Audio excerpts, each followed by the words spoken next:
Good morning guys! So andito po tayo ngayon sa bahay ng kaibigan ko. At nawala yung mapa sa nila. Ayan. So andito pa tayo sa Hudson's Hope ngayon. At yung pupuntahan po natin ngayong araw to ay doon sa Getting Creek. So dadaan po tayo dito sa Bennett Dam. Pagkatapos papuntang Getting Creek. So ano yung gagawin po natin doon sa Getting Creek? Ay pupunta po tayo doon dahil andoon yung maraming mga footprints ng mga dinosaurs. So napakagandang experience to guys. Once in a lifetime lang talaga to. So kaya hindi ko na to papalampas itong opportunity na puntahan ko doon. Pero medyo nakakatakot lang dahil sabi nila magti-trek ka pa raw. Tapos pagkakalam ko kasi, alam ko kasi at last time din yung pumunta kami doon during the ice fishing, may nakita akong mga wolf. Yun lang yung concern ko. Yung bear, sabi nila natutulog pa ngayon. Hopefully hindi sila magising pagpunta ko doon. So yung temperature para ngayon dito guys sa Hudson's Hope is around -10 degrees Celsius. Napakalamig. Hindi ko lang alam kung hindi gumagana masyado yung heater dito sa sasakyan, kaya medyo talaga malamig sa loob. Isipin nyo guys, yung mga dinosaur footprints na to ay more than 150 million years ago. Napakatagal na po. At least man lang ay na-preserve na yung yung mga footprints. So luckily for us na nandito po tayo sa lugar ngayon. Dito rin nakatira yung kaibigan ko banda. Kaya may chance po tayo na mapasyalan yung lugar ngayon at makita yung mga actual na mga footprints ng mga dinosaur. Yung nakita ko rin sa video nila, sabi nila mga nasa 12 species ng mga dinosaur yung mga footprints na na-embed doon sa bato. So andito po tayo sa kanto guys. Itong pakaliwa, ito yung papuntang Hudson's Hope. At itong pakanan ay papuntang Bennett Dam.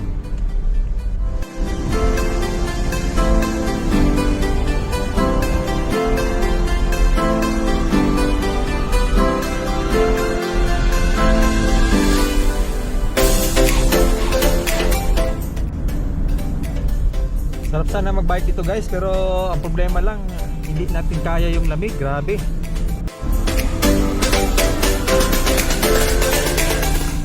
Nasa right side, andyan yung yung Bennett Dam.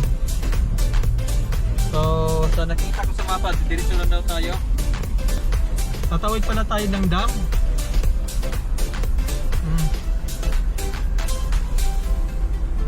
Hopefully na pwede. Hindi ko alam kung bawal ba. Akala ko lang dadaanan natin yung dam, pero actually tatawid pala tayo ng mismong dam.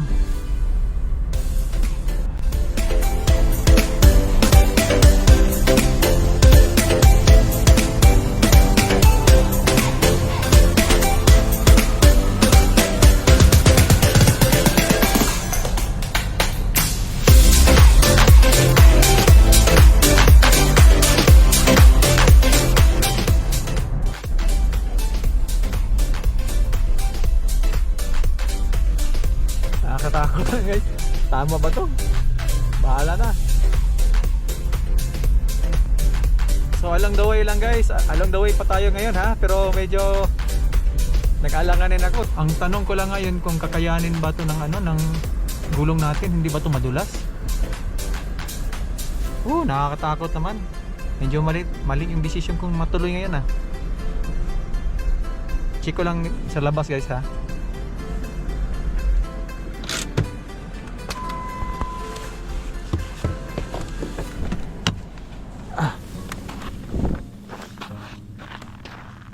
Hindi naman siya madulas. Nakakatakot. Siguro guys, hindi na ako matuloy ngayon dahil pababa doon. Nakakatakot talaga guys, sa totoo lang. Ewan ko lang. So hindi ko na ako matuloy guys, bahala na. Medyo nakakatakot yung daan. Pababa, tapos ice pa. Siguro maganda pumunta dito guys kung yung hindi winter, para at least safe yung daan. Ngayon kasi maraming snow, at saka sa ilalim ng snow may ice pa. Yung delikado yung ice. dahil madulas yan. Kaya ito, dahan-dahan lang, bahala na matagalan tayo, basta dahan-dahan lang talaga tayo. Grabe guys, oh, napakaganda ng lake na yan. Unfortunately hindi tayo natuloy sa pagpunta doon sa mga mayroong dinosaur footprints dahil medyo delikado yung daan. Kaya mas priority natin guys yung safety natin. Siguro next time baka kakayanin, pero sa ngayon hindi na lang muna.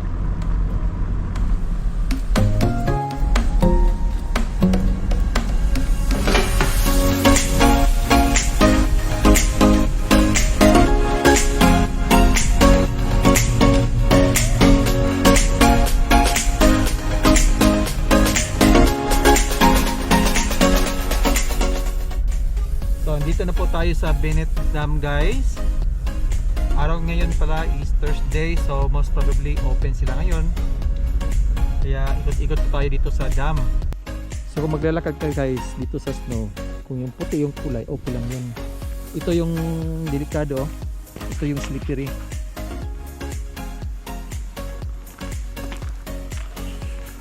Ay, napakaganda ng view dito guys. Pero before tayo pumunta doon, punta muna tayo dito sa entrance banda.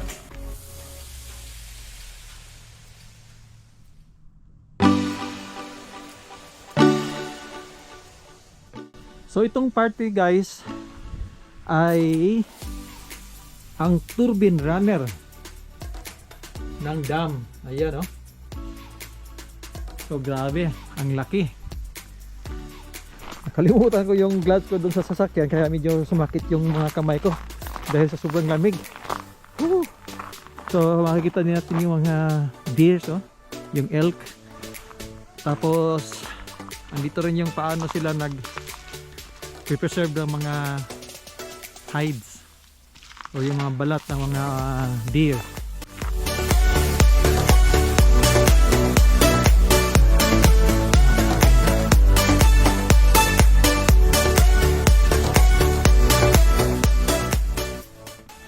So after po dito ay parang may kape, oh. Try natin baka open sila ngayon. Ay close.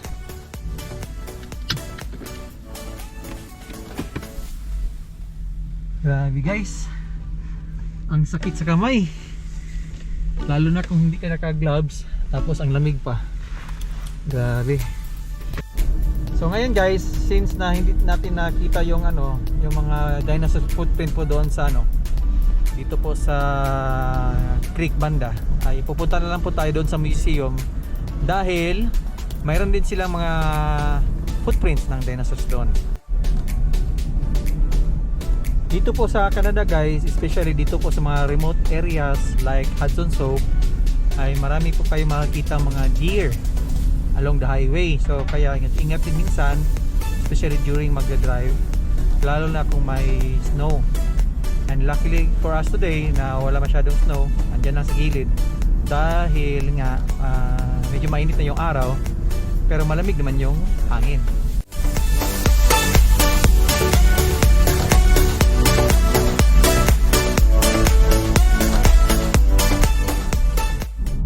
So andito na po tayo sa Hudson Soap guys, sa sentro nila. Itong town na to ay medyo maliit. Ayan. So kunti lang yung population dito, kunti lang yung mga establishments. Pero tahimik siya.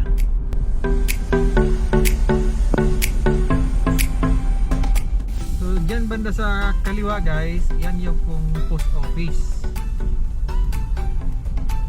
Ang maliit na building na yan. So ngayon ay kakanan po tayo at maghanap ng karinderya.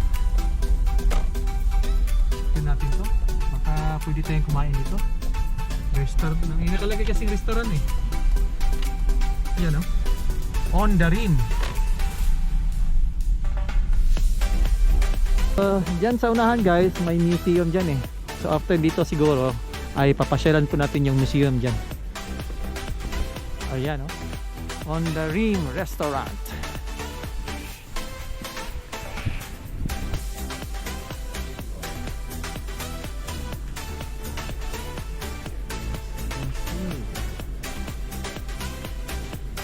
So yan yung pinunta natin kanina. Oh.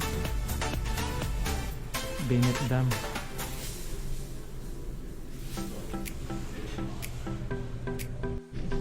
So you don't have, yeah, you don't have Filipino food here, but No. I think Mexican food is around similar to Filipino foods.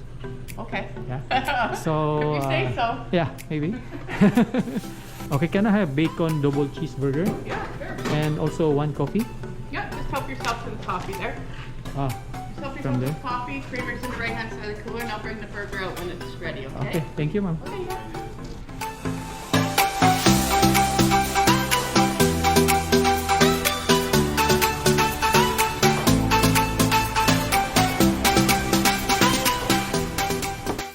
Wow. Thank you, ma'am. And just help yourself to refill Oh. the coffee, okay? Okay, thank you. Grabe, akala ko maliit na burger. Ang laki pala nito. Ayan, no? Try ko tong bacon.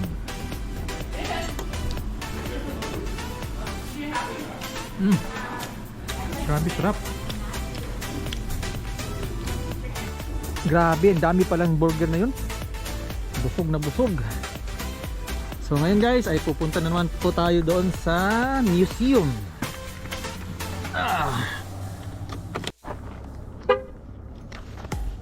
So guys, ayan. Ito po yung museum nila, maliit lang. Tapos punta muna tayo dito sa simbahan nila. Ito po yung simbahan nila dito guys. Cute. St. Peter's Church. Ayan.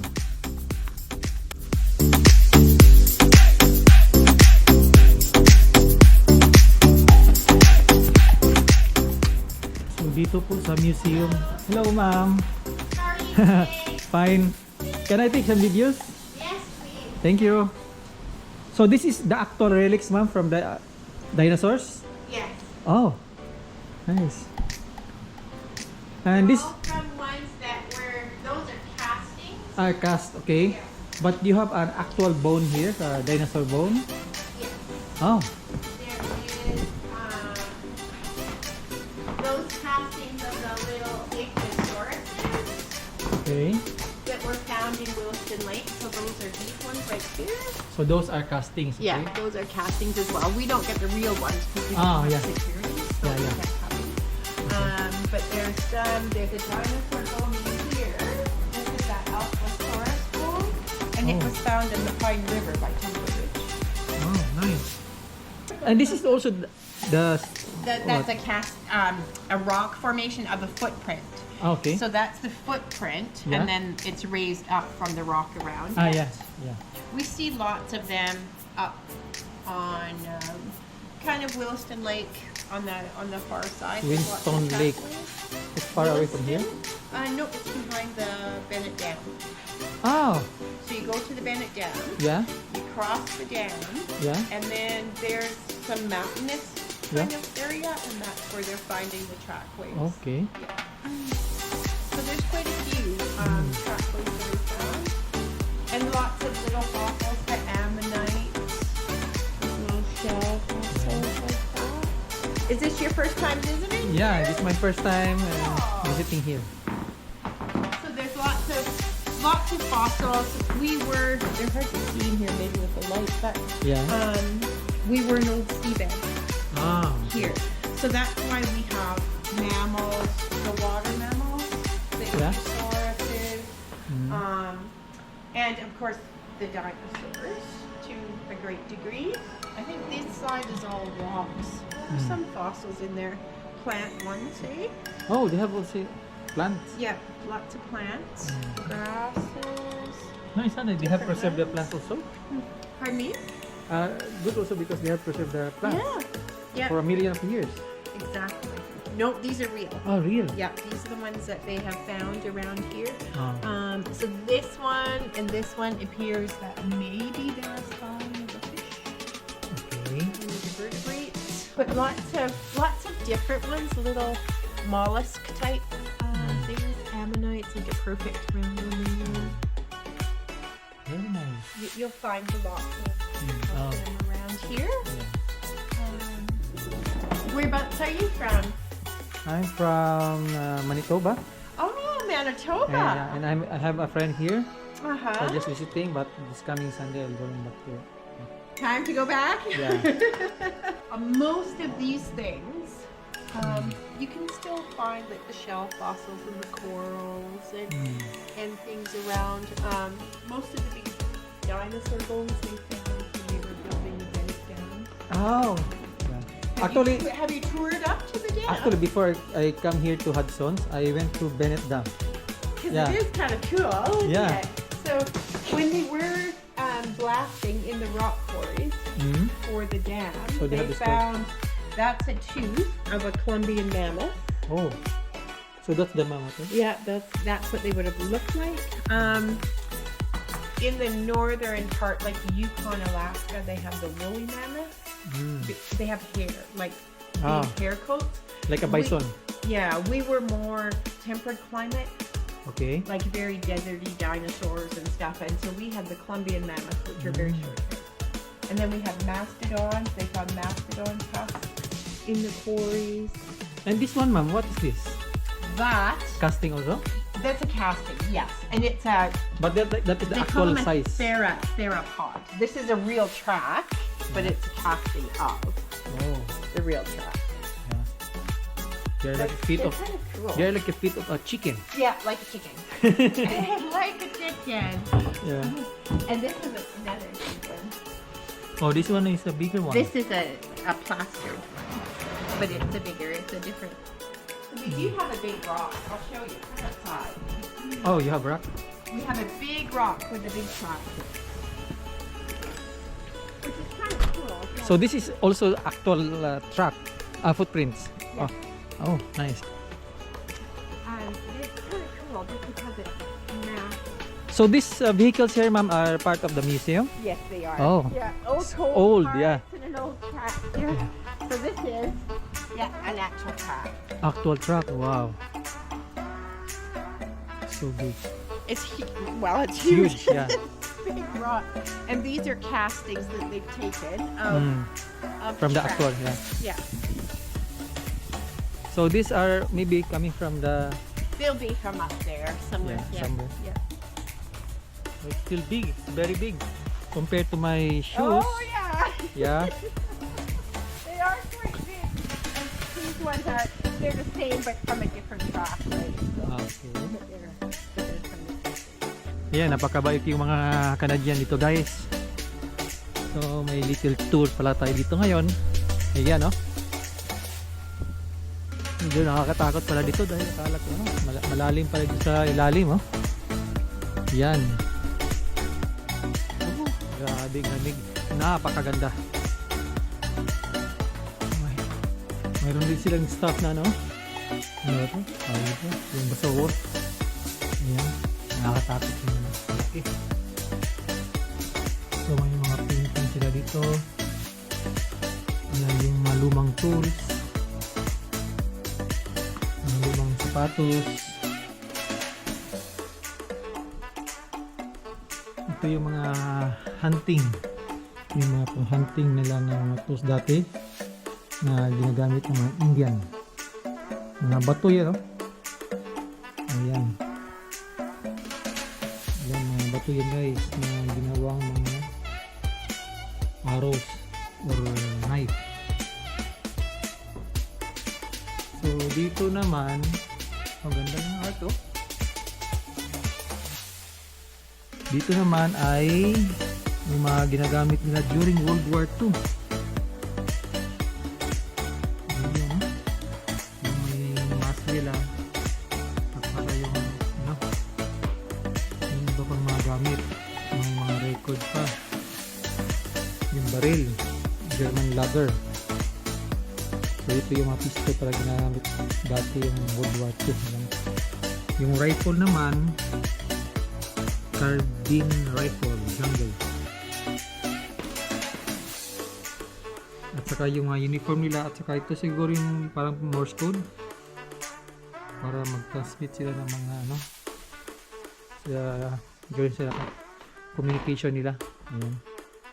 So ito naman yung mga makalumang paggawa ng mga damit. Ayan, singer, singer yan. So sa sakay ng kabayo, yung saddle niya, yung coat na makapal galing sa buffalo. Ito yung buffalo na pure leather yan. So may mga dito tayo sa taas, yung mga gamit ng mga cowboy. Ito. Ayan. So may old school na bell.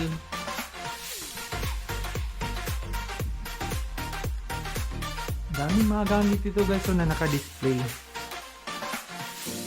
Ayan o.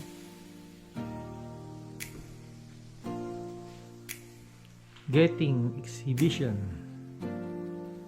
So may mga din sila dito, yung helmet para sa mga miners. Yung yung makulumang heater ito. Ayan. So yung ginagamit ng mga US Army coal heater. Tapos yung pang-digging nila. So, ito naman yung yung pag ginagamit nila sa pagputo ng mga kahoy. Ayan.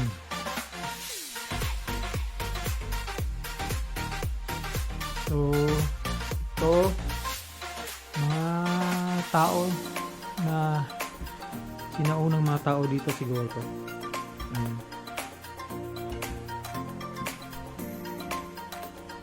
Yung makalumang lamp. Ayan, yung mga gulong luma.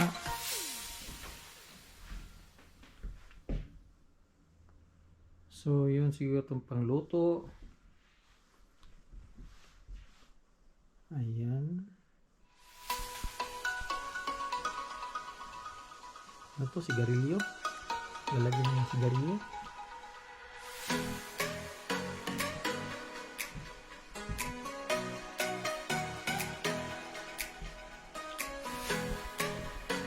Ayan.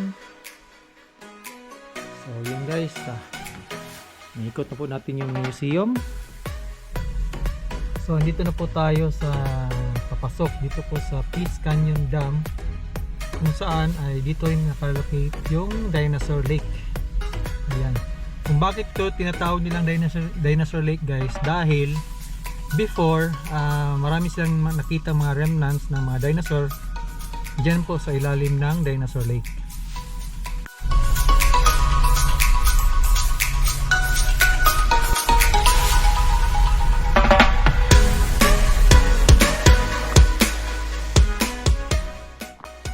So dito po tayo ngayon sa Dinosaur Lake guys.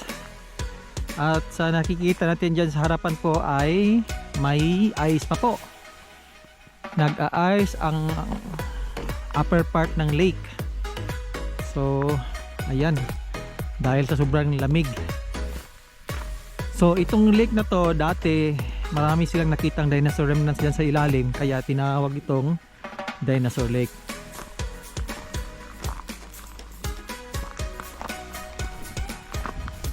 Ayan o, nag-yelo po.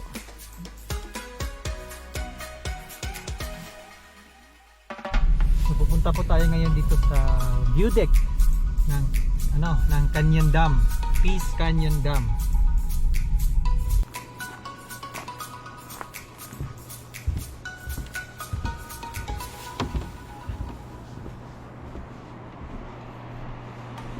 So ito po yung Peace River Dam guys. Grabe ang ganda. Kung nakita natin doon banda yung puti, so yun yung mga daloy ng falls, parang falls na rin yung sa dam, pero nag-frozen. Ayan. Grabe lamig. So ito po yung Peace River Dam. Napakaganda. At saka napakalamig.